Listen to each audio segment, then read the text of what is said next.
అన్నయ్య వాళ్ళు చూస్తున్నారు. వచ్చేస్తున్నారు. Let us take positions.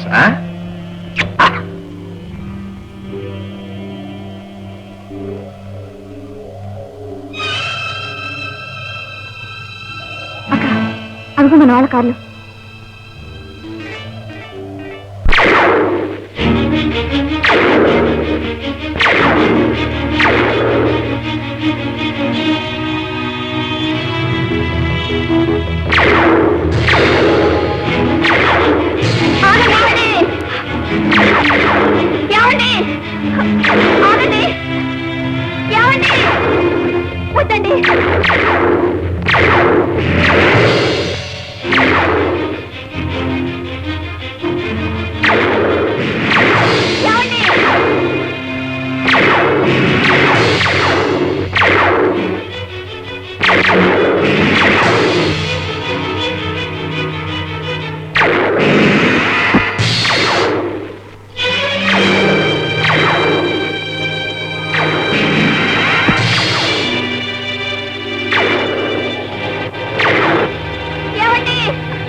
వద్దండి.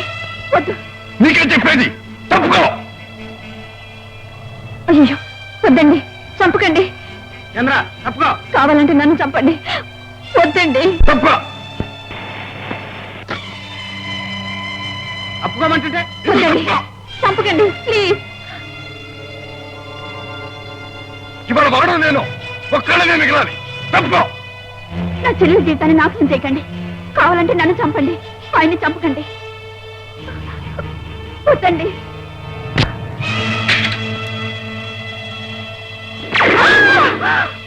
చంద్ర, చంద్ర, బాబు, ఏమిటి బాబు? ఏముంది అత్తయ్య? చంద్ర కాల్చుకొని చచ్చిపోయింది. ఎంత పని చేసేవరా చంద్ర? చంద్ర ఊరుకో, దెబ్బంత ప్రమాదకరమైంది కాదు. కడుపులో కాల్చుకుంటే ఇంకా ప్రమాదం లేదంటారేమిటండి? అసలు నీకు ఆయాసం వస్తుంది. చెల్లెలు చచ్చిపోయింది, ఇంకేముందండి? నీ చెల్లెలకి చచ్చిపోయేటంత దెబ్బ ఏం తగలేదులే వదినా. చంద్ర లే లే. అందులో ఉన్నవి డమ్మీ గుళ్ళు. ఆ శబ్దానికి చచ్చిపోయాననుకుని మూర్చిపోయి ఉంటుంది. నెత్తి మీద ఒక్కటి లేచి కూర్చుంటుంది. కరెక్ట్. చంద్ర, అరే నేను చచ్చిపోలేదా? లేదు చచ్చిపోలేదు. ఏమిటి నవ్వుతున్నారు?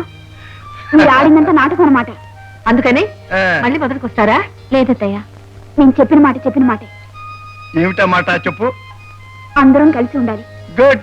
అత్తలిద్దరూ వచ్చి మనతోనే ఉండాలి. Very good. ఇక నుంచి అత్తలు చెప్పే మాటలు మేము వినాలి. మీరిద్దరూ కూడా. ఓకే, అలాగే వింటాం. అయితే వినండి. ఊరికి కలిసి ఉండడం కాదు, ఇల్లు ఆస్తి ఒక ట్రస్ట్ గా రాసేయాలి. మీకు మీ తరువాత తరాల వాళ్ళకి కూడా ఇల్లు ఆస్తి అనుభవించే హక్కే గాని పంచుకునే హక్కు గాని అమ్ముకునే హక్కు గాని ఉండకూడదు. తథాస్తు. అలా దస్తావేజు రాసి రిజిస్టర్ చేయాలి.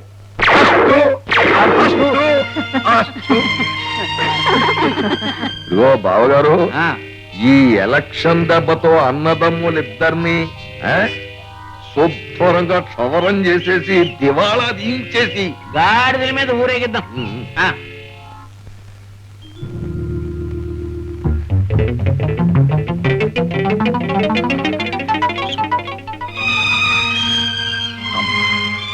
బాబు, తాత, నీ కోరిక నెరవేరింది. తమ్ముడు దొంగలు సంసారాన్ని కూరదోసే దొంగలు పట్టుకోండి. పట్టుకోండి.